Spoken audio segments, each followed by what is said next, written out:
Hey, everybody, fans of True Consequences and Malice.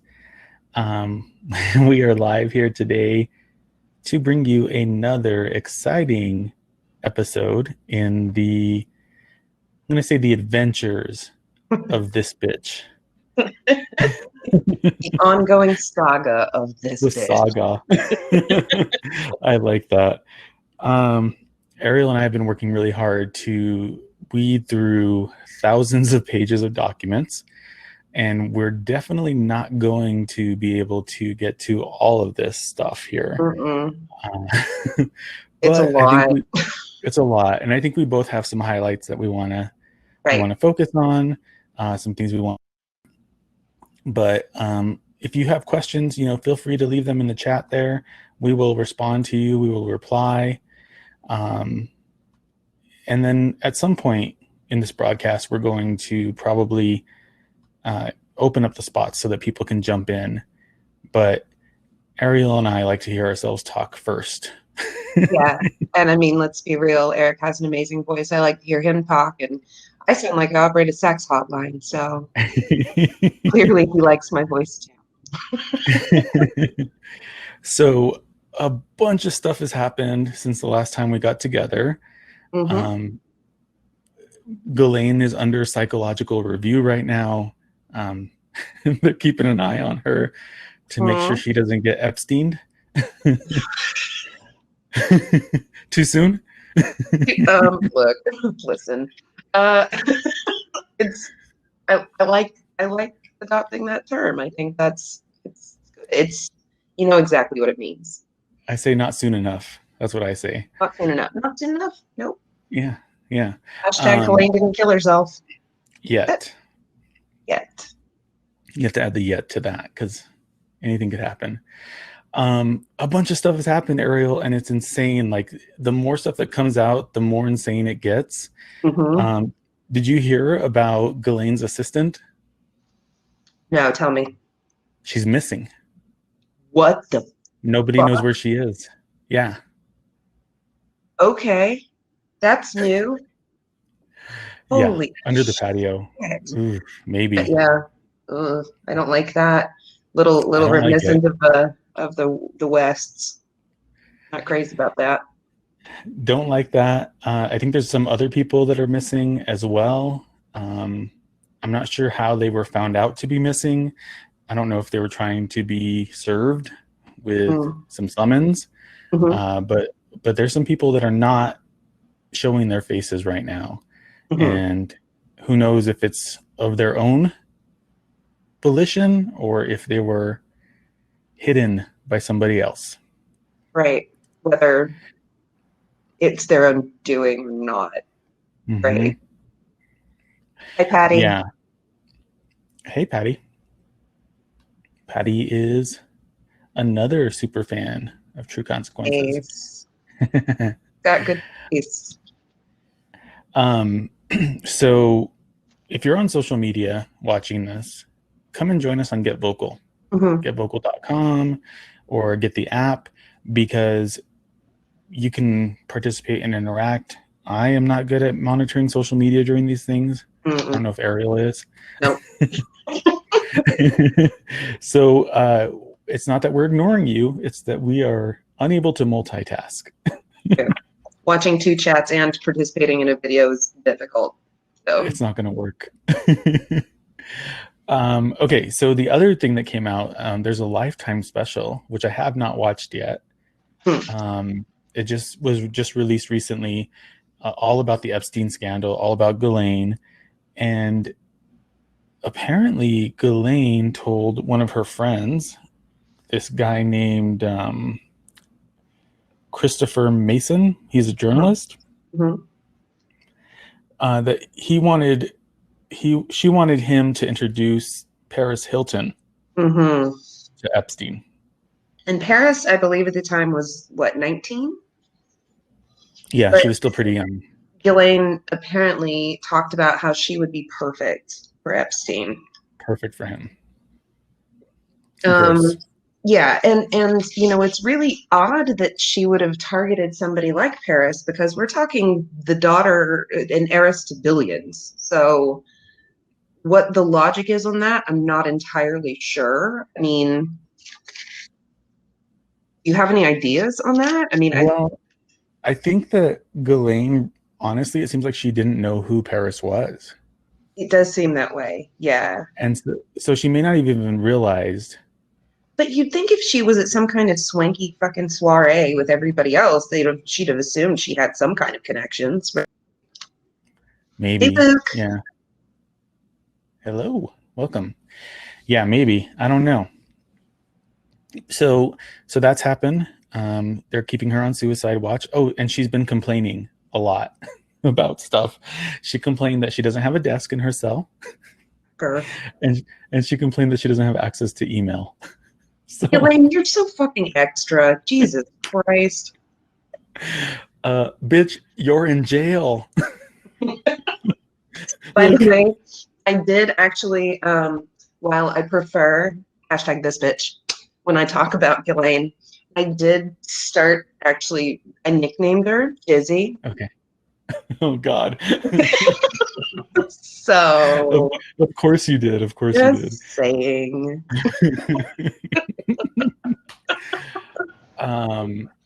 Yeah. So just a bunch of crazy things are happening with her case. Some pictures were released. I think it was Virginia, maybe Virginia. massaging Bill Clinton. Yeah.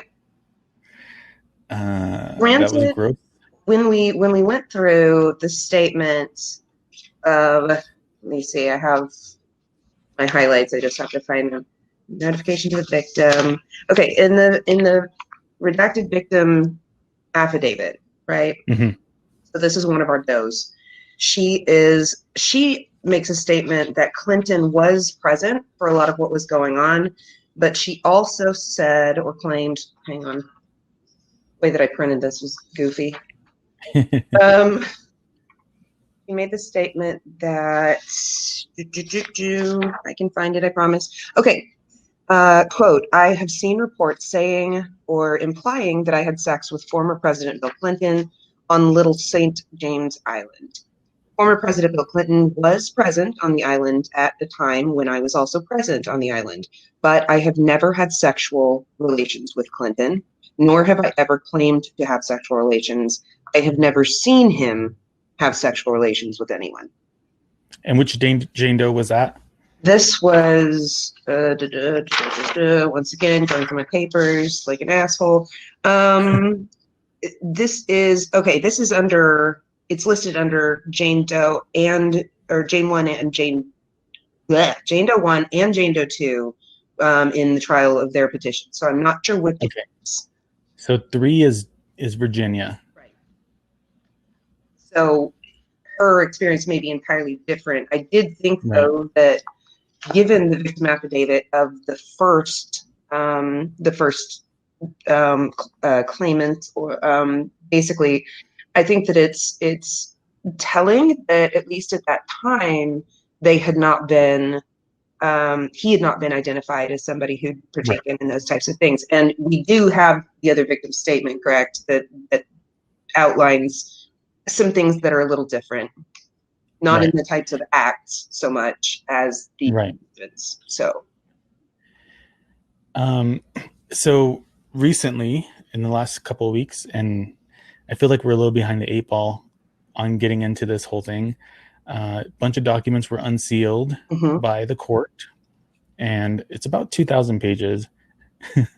We are not going to get through all of this, but there's some stuff I highlighted. I know you looked at some stuff, and you have some things you want to talk about. One of the things that was very shocking to me, and if you'll indulge me, I want to go through some of the claims that were made against Ghislaine. I think it's primarily by Virginia. So indulge me and then jump in and interrupt me whenever you want to say something. Sure. So Miss Maxwell approached the plaintiff in 1999 when the plaintiff was 15 years old to recruit her into the scheme, which everybody knows what that is. Miss Maxwell was one of the main women Epstein used to procure underage girls for sexual activities. Mm-hmm. Miss Maxwell was a primary co-conspirator. She persuaded the plaintiff to go to Epstein's mansion in a fashion very similar to the manner in which Epstein and his other co-conspirators coerced dozens of other children. Mm-hmm. At the mansion, when the plaintiff began giving Epstein a massage, he and Miss Maxwell turned it into a sexual encounter. So this is, I think we kind of suspected that this had happened. Right. But we didn't really know. There had been rumors of her participating, but it seemed to be the girls would be brought to Epstein. Epstein would engage them in sexual activity, and then Ghislaine would join it. Right. Right. So that's what this bitch was kind of hoping that we would be assuming, is that, like, okay, he apparently had some sway over her, or there was an expectation, because as we know at this point in time, he was her money. Right. He was his connection. He was the one who was bankrolling everything she wanted to do. So to some extent you could say, okay, so there may have been some coercion there, some like implied you have to participate in this. That's not the case. In fact, I know from the statement of Doe 1 and Doe 2 that Ghislaine was the one who basically started the sexual activity. She would get the person involved in massage, and then she would become sexual with that person, and then Epstein would join it. Not saying that he's the one that was like, oh, I'm hesitant. I mean, obviously it was, but it seems to be a joint brainchild. Yeah. Well, and we also learned in the indictment that she started that process even before bringing the girls to the mansion by having sexual charged conversations with them, trying to normalize that whole thing. Well, and going shopping, and then going back to the mansion, and they're getting naked around each other, changing clothes, so normalizing the nudity and the stripping and all of that. So yeah, I mean, she was a master groomer for sure. Yeah, she knew exactly what she was doing. Okay, Epstein, with the assistance of Miss Maxwell, converted the plaintiff into a sex slave. And the plaintiff was a sex slave from 1999 to 2002. That specific phrasing is very alarming to me. Yeah. I mean, I hadn't heard that verbiage used until I read the victim statements. So she was also named as a co-conspirator in the sexual abuse. And this is one. She appreciated the immunity that she acquired under Epstein's plea agreement because the immunity protected her from prosecution for the crime she committed in Florida. Oh, can we touch a little bit on that real quick? Let's do that. Okay. So let's revisit our little sweetheart deal, shall we, Eric? Yeah, let's talk about that. Okay. So Epstein was offered this deal where he was immune from prosecution, as were any others, named or unnamed, who were involved in the same, basically, let's call it what it is, sex trafficking ring. So this is a little interesting passage that I highlighted, and I'm just going to read a little bit here. Okay. So New Mexico, New York, as well as France, many other locations. I observed Maxwell have sex with dozens of underage girls. Maxwell took pictures of many of the underage girls. These pictures were sexually explicit. Maxwell kept the pictures on the computers in the various houses. So I'm hoping that there's a discovery clause that can be used for that. Maxwell had large amounts of child pornography that she personally made. Many times she made me sleep with other girls, some of whom were very young, for purposes of taking sexual pictures. Here's the fun part. Harvard law professor, wait, Eric. I wonder where you're going with this. I want to say, who is the lawyer who was, God, I can't, what's his name? Could it be Dershowitz? Alan Dershowitz, you're absolutely right. That was the guy who arranged the sweetheart deal. Okay, so fucking back to the reading, shall we? Okay. Yeah, let's do it.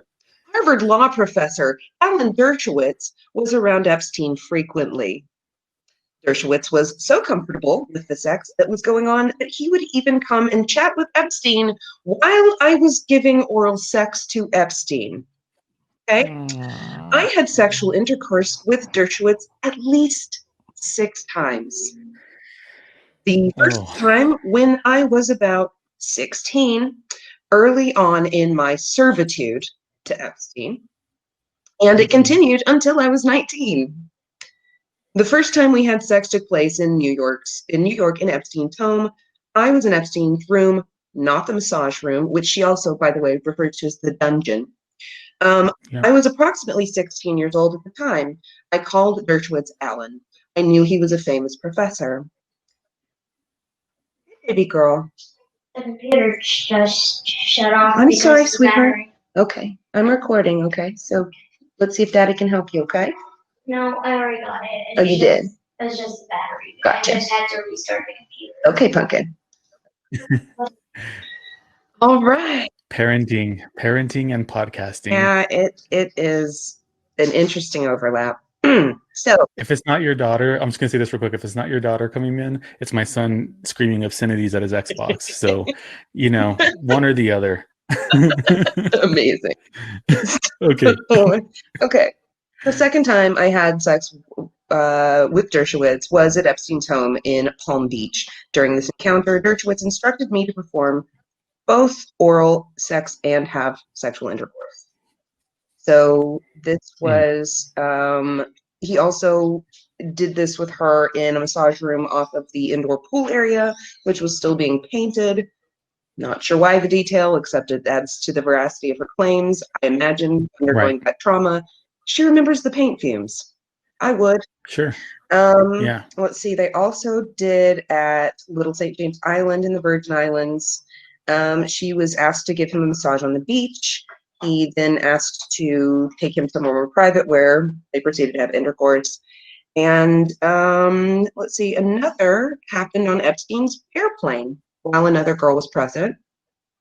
So let's see, I've recently seen a former Harvard law professor identified as Alan Dershowitz on TV, calling me a, quote, liar. Right. He is lying by denying that he had sex with me. That man is the same man that I had sex with at least 6. So the author of our Sweetheart deal had a real good reason. I think that we suspected something was going on there. Oh, yeah. Even the first time we met to talk about this case, we suspected that there was something strange happening with Dershowitz. Right. Now, it's important, I think, to say that this is from the court documents that were unsealed. This is not our opinion. This is not our belief. We're not accusing Dershowitz of anything. These are the words of somebody who gave their testimony under oath. And does intend, as stated explicitly in this testimony, she wants every possible, every possible avenue of criminal and civil charges brought against these people that she was subjected to abuse from. So, and rightfully so. So we can say these are the allegations. However, I mean, given all of the information we have, you can make your own mind up. Exactly. Would he have immunity if Epstein would have lived? Would Dershowitz have immunity? He would have immunity for anything that came before this deal. Before the trial. Mm-hmm. Yeah. So any new victims that come forward later would not qualify. Exactly. And I think Virginia, correct me if I'm wrong, but I believe she was not part of the original case. She filed a motion to join in that. I'm not sure if that's correct or not, but I did see there was a motion for her joining the case, and then that was denied by the judge. But I don't know if that's 100% true or not, because I'm not a lawyer. And there's a lot of words and language I don't understand in that. Well, he sure is fun. Where's Alex when you need her? Exactly. It is good to know that Maxwell appreciated the immunity she got, though. That's nice. That's really nice. She took numerous sexual explicit pictures of underage girls involved in sexual activities, including the plaintiff, and she shared those photos with Epstein. Gross. As part of her role in Epstein's sex abuse ring, Miss Maxwell connected Epstein with powerful individuals so that Epstein could traffic plaintiffs to these persons. The plaintiff was forced to have sexual relations with Prince Andrew in Miss Maxwell's apartment in London. These two too. Can you believe that? Same allegations, and they don't even know who each other are. They're not friends. Miss Maxwell facilitated plaintiff sex with Prince Andrew by acting as a madam for Epstein. She assisted in internationally trafficking the plaintiff and numerous other young girls for sexual purposes. The plaintiff was, ew, this is gross. The plaintiff was forced to watch Epstein, Miss Maxwell, and others engage in illegal sex acts with dozens of underage girls. And these plaintiffs as well. It seems like we read, like, this is really lucky. You read the one that I didn't, and I read the one that you didn't. So there's like, oh, listen up. Like, yeah, she said, no, she said the exact same thing. And this is that these orgies would often involve up to like 10 underage girls at a time. She observed these on multiple occasions, in some cases had to participate. And one of the things that she found the most disturbing about it is oftentimes these girls didn't speak English. And Epstein referred to them. Let me see if I can find the exact verbiage here. Let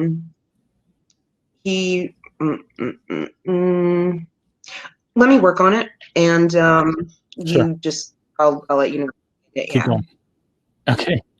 And then again, this reinforces what you said, that she was forced to have sex with Dershowitz, as well as modeling scout Jean-Luc Brunel. I know. He's an abhorrent human being. He's horrible. And he actually helped Epstein procure young girls from Eastern Europe and from other parts of Europe and around the world. He was very much involved in that process. And he did traffic in adults as well, but his victims, the people that he lured into these modeling positions, from impoverished backgrounds, ranged from like 12 to 24. Right. So. Right.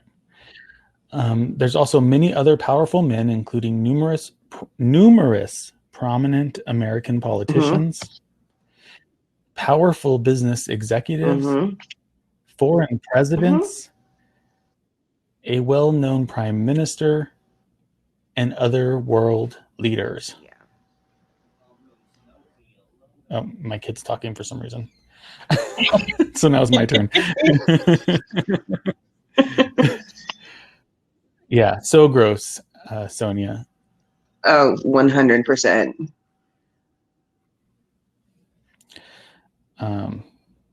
Sorry. All right. Did you find it? I'm looking. Yeah, just keep going for now. I think, yeah, I'm still looking. Maybe in a different document. I have to look. Okay, cool. I have more to go over. Oh, for sure. So let me just come over here. Let's talk about, okay, so Dershowitz, he again said that her claims were not true. And they also, so there's this whole like motion to basically disallow any of the claims that Virginia made from being used in court. And so one of the things that just kind of drove me crazy was they're trying to say that, like, yeah, she said there's photographs, but guess what? Whenever the detective went into the mansion, there were no photographs anywhere. Okay, but I think we need to remember that Epstein was tipped off that they were coming to raid his mansion. Right. And I think that's a huge point, I mean, how far-reaching is this? We had the attorney general of the United States, who is allegedly one of the participants in this ring. Like, so what were we to believe that a detective couldn't be bought? You know what I mean? Like, Right. oh, we didn't find anything. Really? And who did tip him off? You know? Right. I don't know. Just Right. doesn't seem completely forthcoming, in my opinion. But I agree. So yeah. So it just seems like they're all kind of protesting too much in this document. And the other thing they're saying, they're basically accusing Virginia of slander, and that she went publicly to the press and gave all these lies. None of this is true. All of it's made up. oh, let can we retouch real quick? I'm so sorry on Brunel, No, go because ahead. there's some interesting Yeah. allegations made here as well. He was this claimant was, or this plaintiff was basically forced to have sexual intercourse with him many times, and she was 16 through 19 years old at this point. And basically, Brunel had an arrangement with the US government to obtain passports or travel documents for the young girls that he was trafficking to the country. Mm-hmm. This is involving our government. I mean, obviously, Right. we know that Dershowitz had something to do with it, but he wouldn't be the one dealing with necessarily travel documents, right? So this is a level of corruption that is all over the place. Mm-hmm. And Jeffrey Epstein also told this claimant that he had slept with over 1,000 of Brunel's girls. And she said, everything that I have seen confirms this claim. I'm sick to my stomach. It's hard not to be. All right, let's see here. What else we have? Oh, so then they start this whole like, I think it's probably pretty normal in a case like this, but they start bringing into question Virginia's character. And they try to dispute everything that she says. In fact, they say that there's no way that they even were around her at all. And that if they were around her, she would have been 19 or 20 and not 15, like she said. They also bring into question her substance abuse problems that she has. Start like basically painting a picture of her as just being like a lying drug addict. They start bringing up relationships that she had and like jobs that she had and all this other stuff, claiming that she's basically made up all of this stuff. And it's hard to weed through all of it. It feels to me like they're just trying to bury everything under just a bunch of bullshit. Yeah, absolutely. They have to, rather than addressing the claims themselves, they basically have to make people believe that she's not credible. So it's a character assassination. That's all they have. It's the same thing that happened to many of the women who were involved in the Cosby scandal, right? I'm blanking on her name.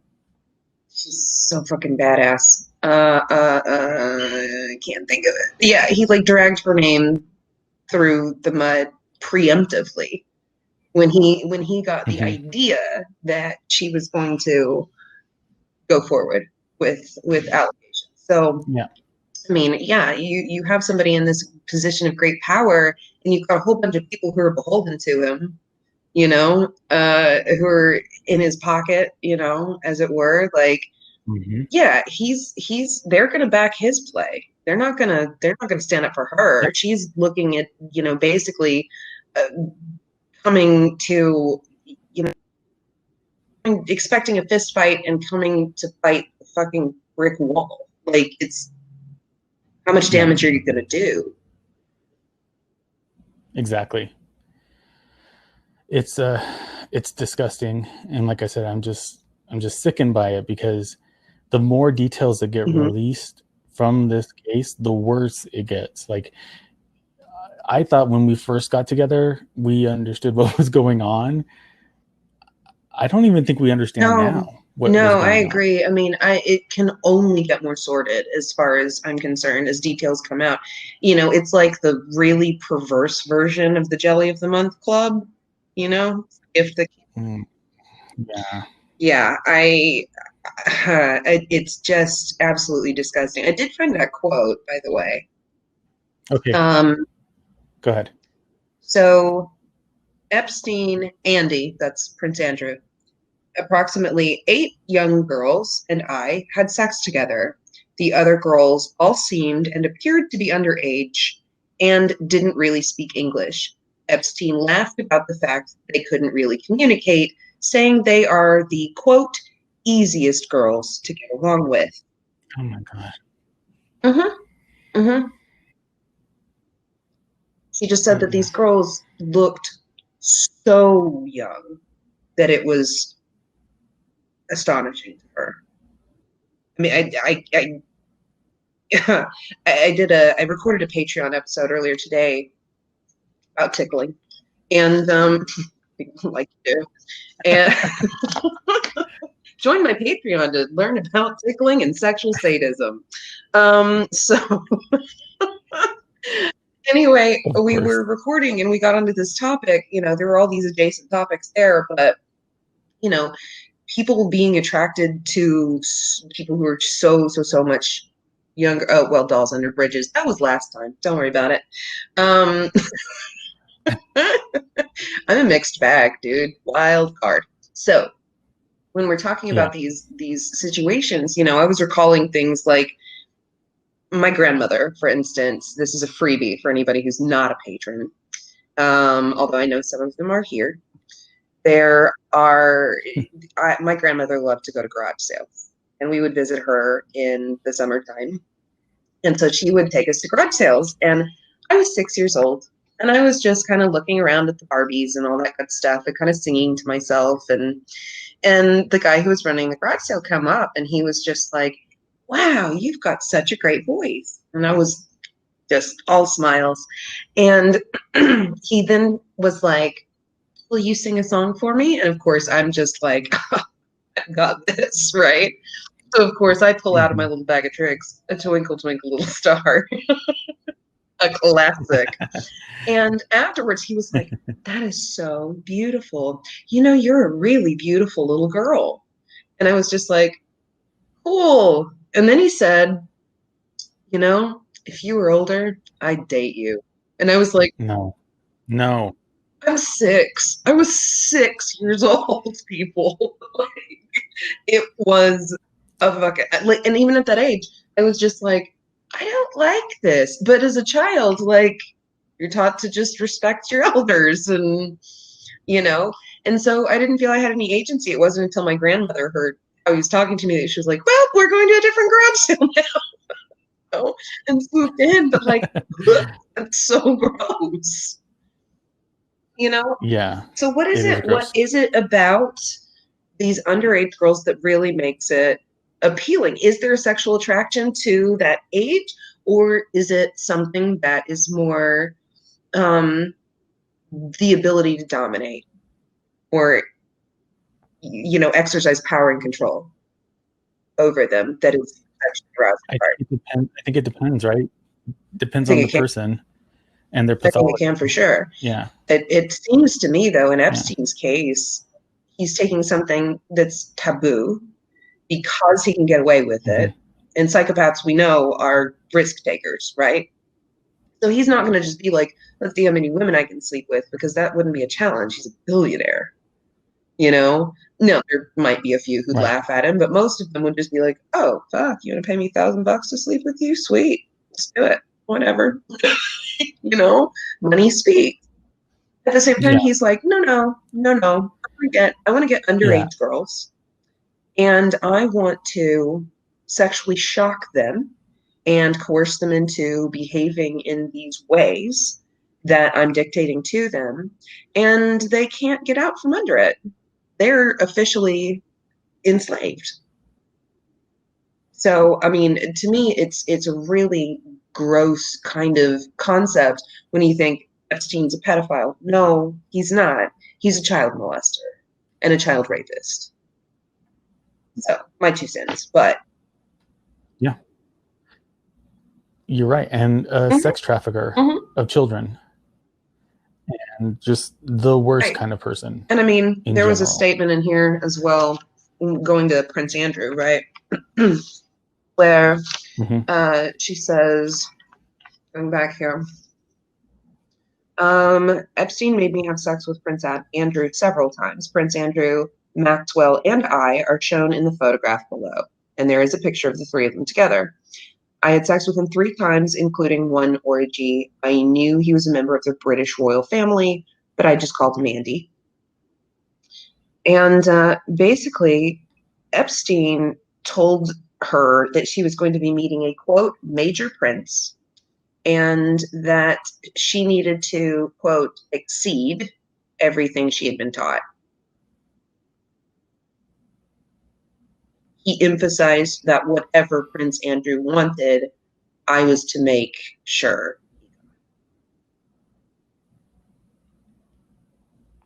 It's just... It's beyond. It's beyond. I mean, just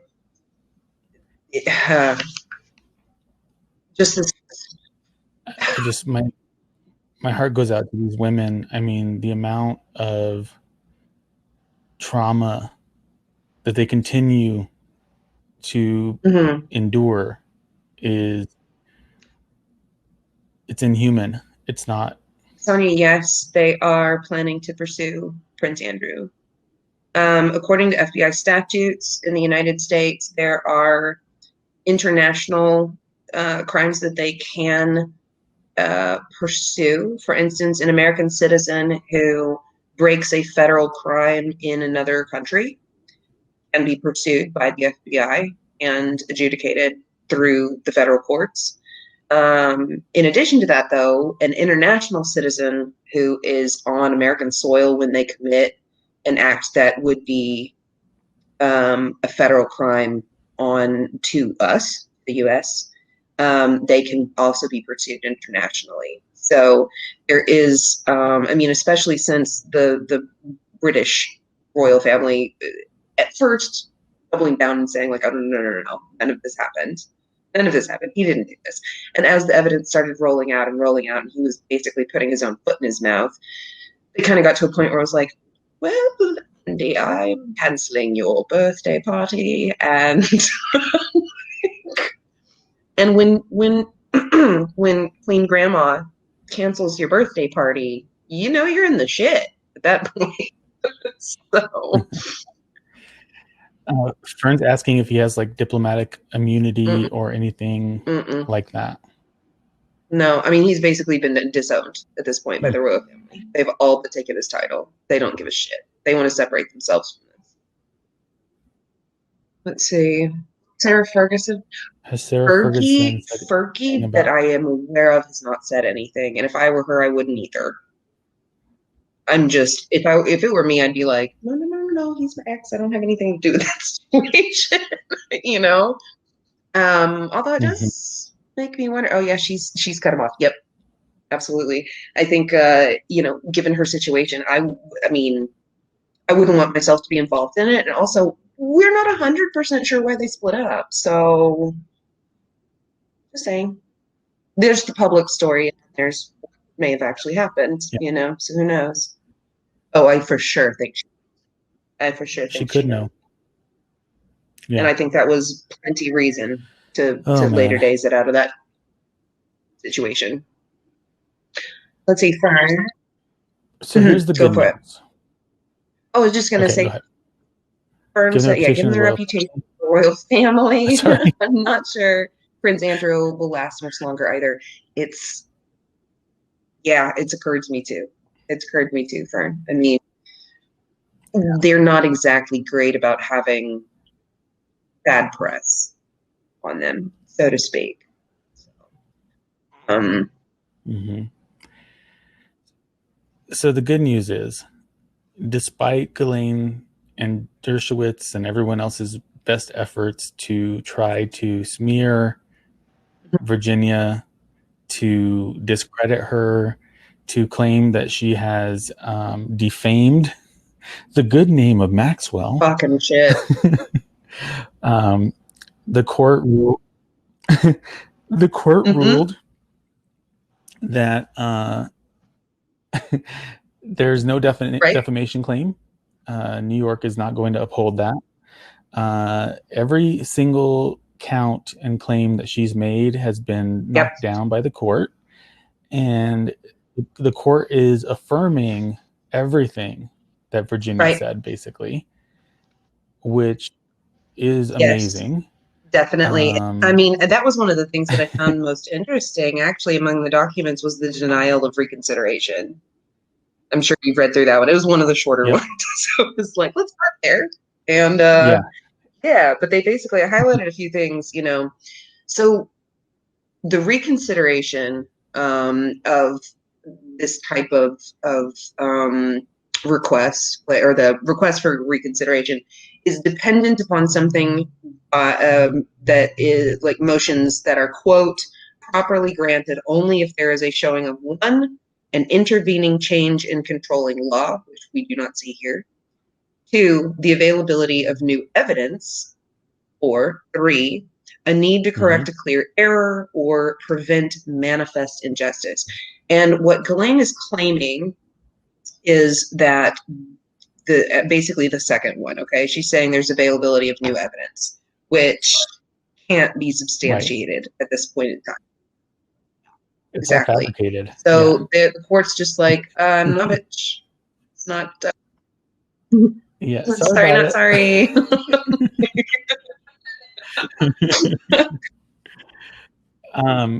So I can't wrap my head around Ghislaine's relationship with Epstein. Were they an actual couple? Okay, so we did talk about that on the last stream we did.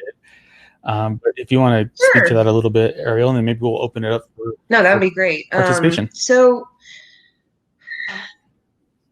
this bitch, right? Don't do that when I'm drinking water.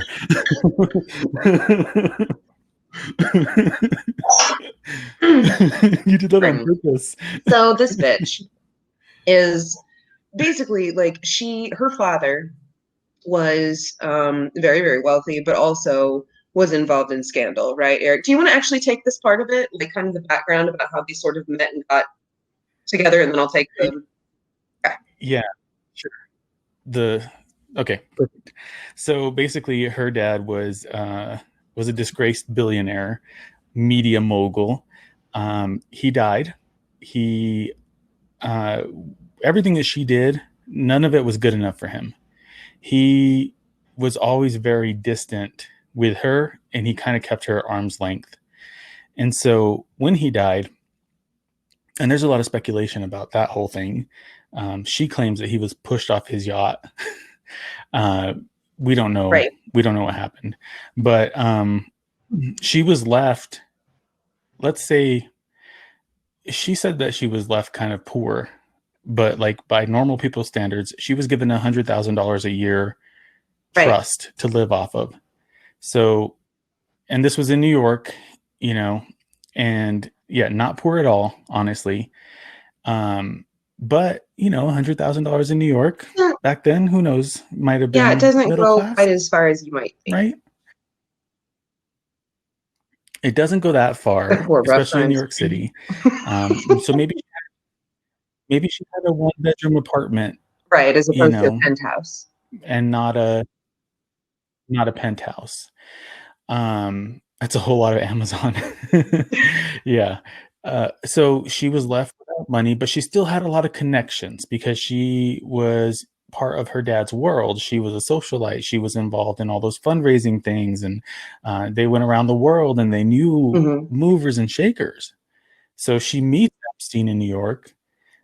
He is making tons of money, more than he knows what to do Oh, with. he knows what to do with it. But he's kind of a shit. He's kind of a shit bag, or like I like to say, a shit ball. And That. and he doesn't have any connections because he's a Yeah, creep. go figure. And so they meet and they become this like power couple in the sense that he has the money, she has the connections, Right. and they help each other out. So she helps him get more people in his circle, and he helps her by Right. bankrolling her, basically. And to speak to the nature of their relationship, basically, she was in love with him for all intents and purposes, for whatever love meant to her. That's how she felt with him. It could very simply have been infatuation. We don't know. Did he love her? Probably not. Right. Okay. She was somebody that he could utilize, right? That's how psychopaths operate. People are not, yeah, she's way too old. You're absolutely right. Psychopaths see people as tools, I guess, to acquire the things that they are looking for. Bernardo's EER. Okay. So You're reading you are reading ahead, but we'll get there. So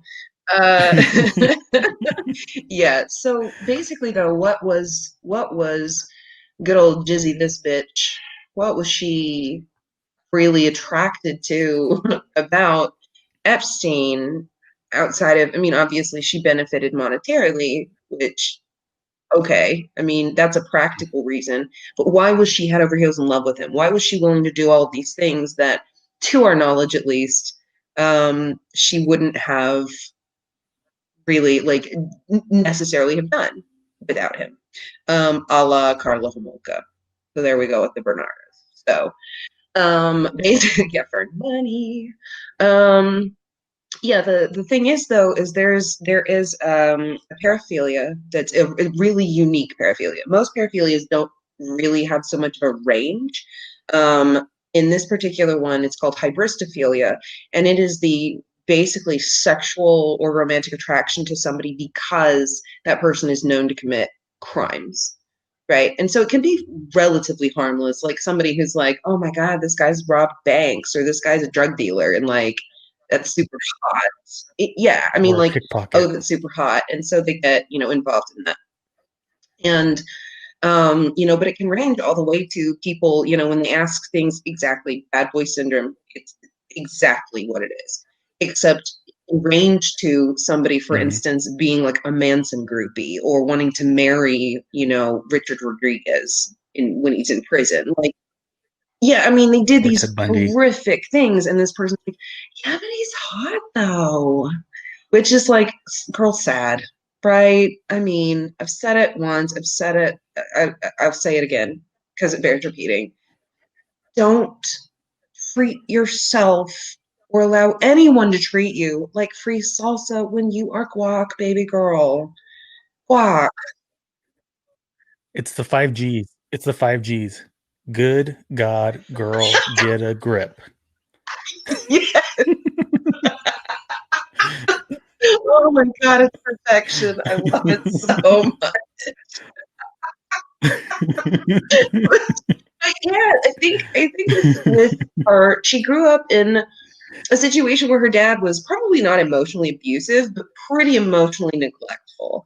Like, she had everything that she could desire materially, but she never really had his approval. And so I think to some extent, people who have hybristophilia are constantly seeking that in people who are otherwise emotionally unavailable. So psychopaths, right?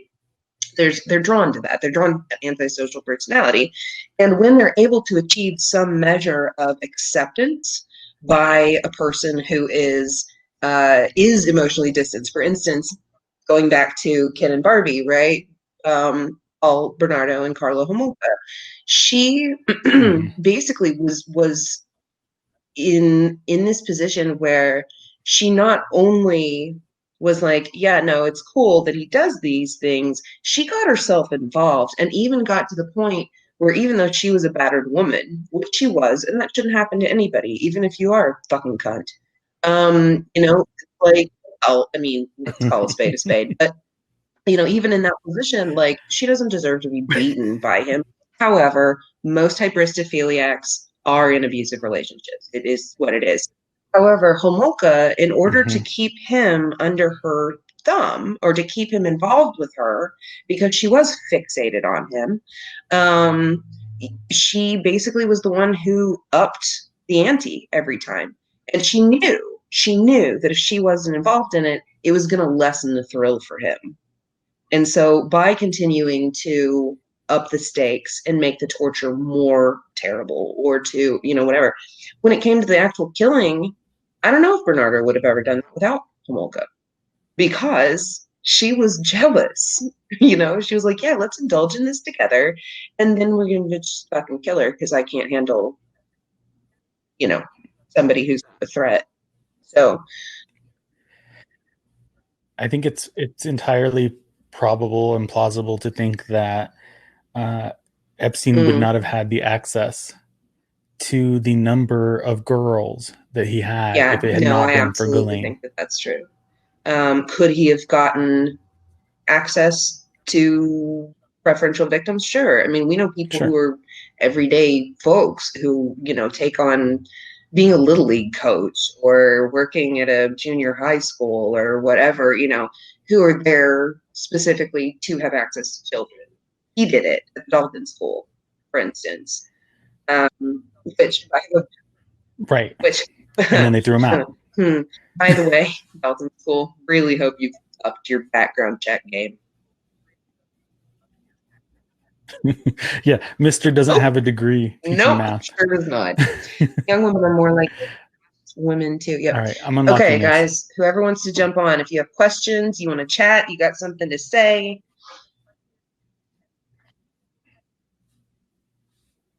Anybody? Takers? Come on now. Oh, come on. They're shy. But yeah, I do think, in thinking about that, I think that she looked to Epstein as somebody who could almost fulfill that role of father figure. And I mean, that kind of makes things even more pathological because like it is a little David Parker Ray vibe, doesn't it? Oh yeah. Cindy Handy and Cindy Jesse, Handy vibe, right? For fuck's sake. Yeah, you know what's cool to do with your dad? Torture women sexually. What? Like what? That is not daddy-daughter shit. Don't. Well, and like, look. No. Don't do it. Call the cops. Your dad's a serial killer. Exactly. She did. She did, though. She did call the FBI. So what do you think about Trump wishing Ghislaine well? I think that he was present for a whole lot of shit during that time. And there was one of the plaintiffs who said she never saw him engage in anything sexually there, which very Clinton-esque in that kind of response. I don't think that's necessarily like an omission because of fear or something. I think this individual was just like, I just didn't see anything. Right? That doesn't mean somebody else didn't. She did say, however, like Clinton basically had no contact with her. Trump, on the other hand, she said did like flagrantly hit on her. So, I mean, and she was like 16 at the time. So do with that what you will. Yeah. I think we're going to learn a lot more, hopefully. Well, I hope we're going to learn a lot more as the days go by. I wonder how long it's going to take Ghislaine to start ratting everybody out. I mean, she's probably going to do it to save her own skin. I mean, she's going to get some kind of plea. Yeah, she's going to end up with some kind of plea. That's the only reason she would do it. Because she's been guarding herself in an attempt to not have to take responsibility for any of this. But in order to, she's had everything shot down. All she's got is she hasn't. Her secrets. Yeah. Sorry, Jackie, she hasn't talked yet, but her emails have been submitted to the court. So there's a lot of documentation that's being looked at right now. The trial, I'm not sure. Yeah. I think it might be next year, probably. Probably, I mean, at not the only soonest, it'll be because of next year. everything that they have to kind of accumulate in the interim, but also because of Corona, you know, which is really a Yeah. Well, and I think we can expect more stalling tactics from her defense too. definitely. And to I draw wonder if things she'll out. take the stand. I really doubt it. There is too much opportunity for her to fuck it up. Yeah. Yeah, I'm sure she's going to plea out. Isn't she asking for Gen Pop? I wouldn't if I Is was she asking? That's a real bad idea. That's a That real seems like bad a idea. bad idea. Did they give her bail? Oh, Yeah, especially I knowing actually what have a they do document on to. that. No, you go ahead. Go ahead. I'm going to look for the document on the denial of bail. Just knowing what happens to child molesters in general population doesn't seem like that would be a move that she would want. She does claim that she's being mistreated by the jail. Yeah. I want to watch that Lifetime documentary. Yeah. Oh God. We really need to do that and do another. She would. Oh, she's definitely a flight risk, Jonathan. And she has so many connections. Like she could go. Oh yeah. I mean, dark we've real already fast, seen it. probably. Like that's the whole reason this is such a big shit show to begin with. Mm-hmm. I mean, it would have been anyway, but like if she'd been in custody around the same time as Epstein, then why would this be such a huge fucking deal? I mean, she just.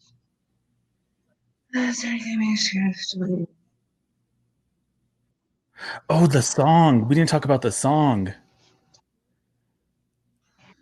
The 40th birthday song.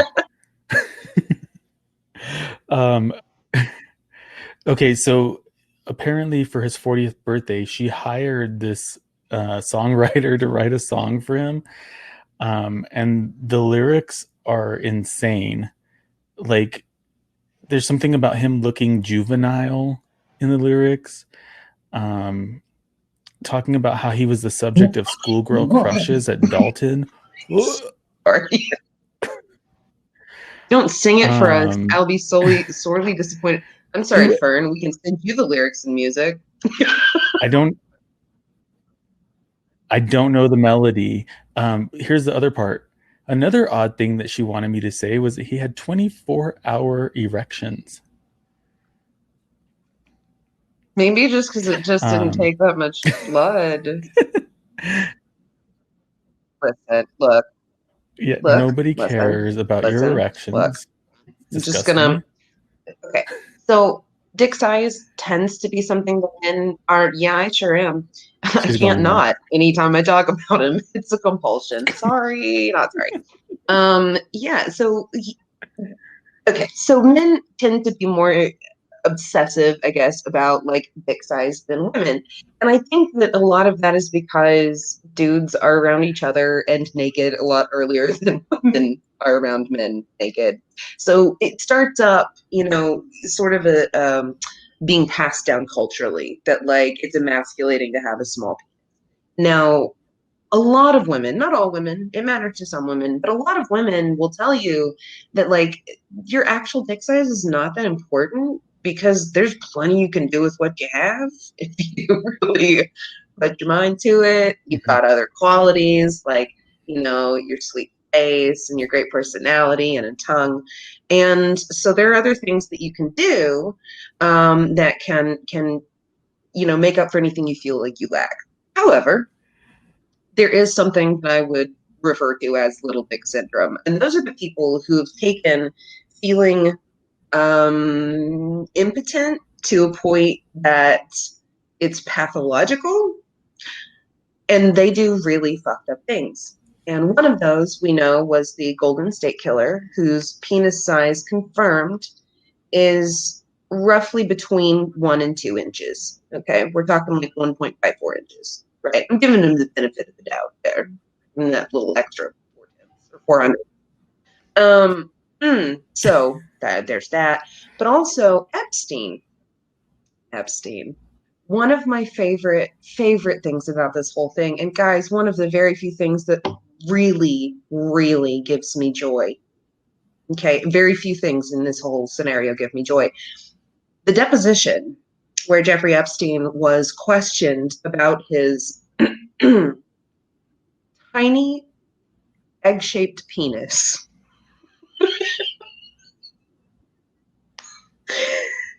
Oh, it makes me so happy. The look on his face was just, you can't get any better than that.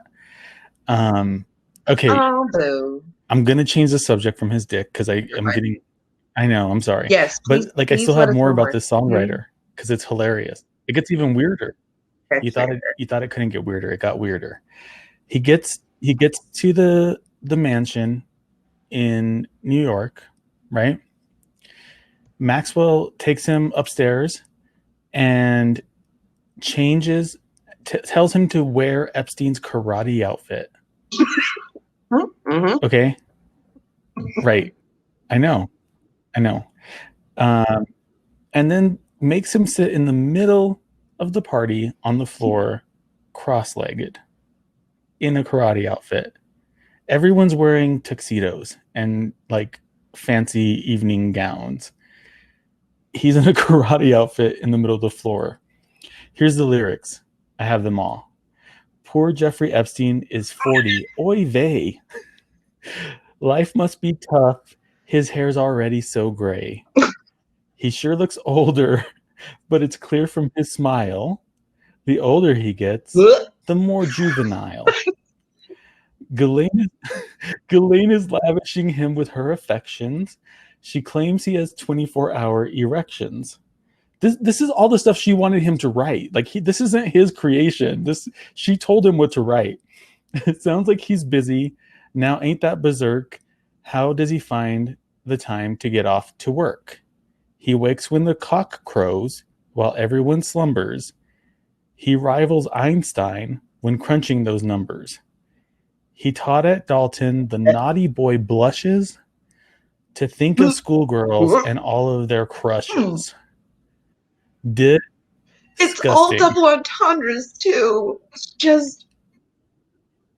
It just hurts my heart. Like, sincerely, I'm like, whoever saying that should be arrested too. I feel like he's a victim, honestly. Poor guy. He was victimized.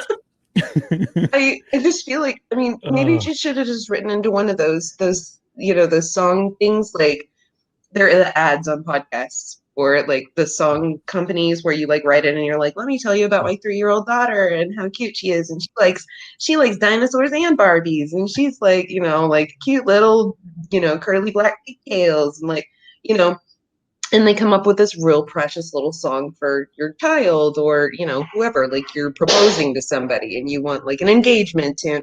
They probably should have just gone through that and not ruined this poor dude's life. Right. Fair. Yeah. Well, it was 1994, so I don't know if that existed yet.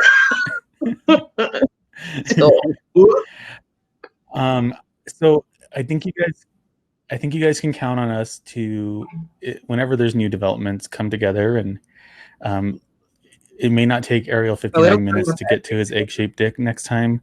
It usually comes out a lot. Yeah, it comes out every time, usually a little earlier. Sipping on some crime, you asked if we thought that she would go to trial. I think she's going to try to plea out. Yeah.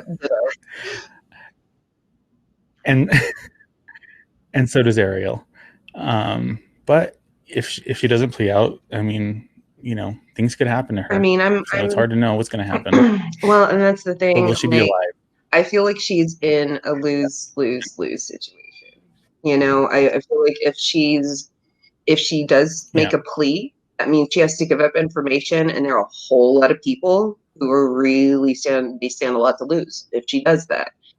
If she goes to trial, if she wants to have any chance, she's gonna have to cooperate and give up names. Same situation. And I feel like if she goes to jail, Yep. prison, unless they keep her in solitary, which they did with Epstein, there's it's entirely likely that she could be targeted by prison staff or whatever. If she did actually end up in Gen Pop or in a, more reserved type of wing or whatever, the fact of the matter is she's still going to have a fucking target on her back, both by the people who still are afraid she's going to Yeah. talk for leniency and by the people who are in there who are just like, you, my dear, especially at a women's prison, they're going to be looking at her and going, I'm sorry, you did what? Okay. You did what now? I mean, because so many women in prison, they're mothers. They may have had hard life choices to make, but I mean, the vast majority of women in prison or men in prison are not there for violent offenses. You know what I mean? So you can look at things and say, well, that wasn't a great choice or whatever, but you can also look at their background and their circumstances and say, given an abnormal situation, this was a logical response, and it sucks. But, when you're facing a pool of people who are mothers and you've done this to children, I mean, and think about how many of those women, even if they aren't mothers, who have experienced abuse or sexual abuse, like looking at another woman doing that to children, not one child, multiple children, she'd be toast. And I mean, I'm not a huge fan, and I'm speaking for myself and not for Eric, but I'm not a big fan of vigilante justice. I'm not a big fan of murder at all. At the same time, I would not be crying about it. I would not shed one single fucking tear. So Yeah. I'm the same as you. I do think that people should be held accountable for their actions. I don't think that means that they need to be killed. Right. I don't think that solves anything, but I'm with you on this one. And I felt the same way about Epstein. Couldn't happen to a nicer guy, is what I would say. So I don't think so. Does anybody have any further comments or questions or anything? No? Okay. Well, thank you guys so much for joining us. I mean, let's see. I hope she does live long enough to get justice for those girls. I fucking hope so too. Absolutely. I hope so, and I hope she lives long enough to bring people to account who have harmed girls. Because as long as their secrets are kept, right, there's not going to be justice. Thank you for. Oh, great, yeah, absolutely. And I just as just a little as we're closing out, I'm wearing my uniform for talking about Epstein, so I have to show off my rad shirt. Yeah. Girls are not for sale. But if you want one, go to the Net Fort Worth. It's an organization that works to stop sex trafficking and works with survivors of sex trafficking to get them on their feet and get them the resources they need. So. Yep. I agree with you. I don't have a sex trafficking shirt, but I do have a Justice for Jacob. There's somebody who might be interested in covering his case. Just a little. So if you're not listening, we'll talk later. Okay. So if you haven't heard Jacob's case, it's on my show, True Consequences.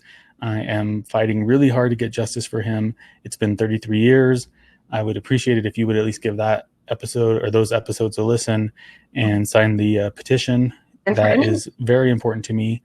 I was just going to say, for anybody who's here because of me, like people who listen to Malice who have not yet listened to True Consequences, I doubt anybody in this group is in that situation, because pretty much it's like, oh, I love Malice and True Consequences. It's usually like a joy thing.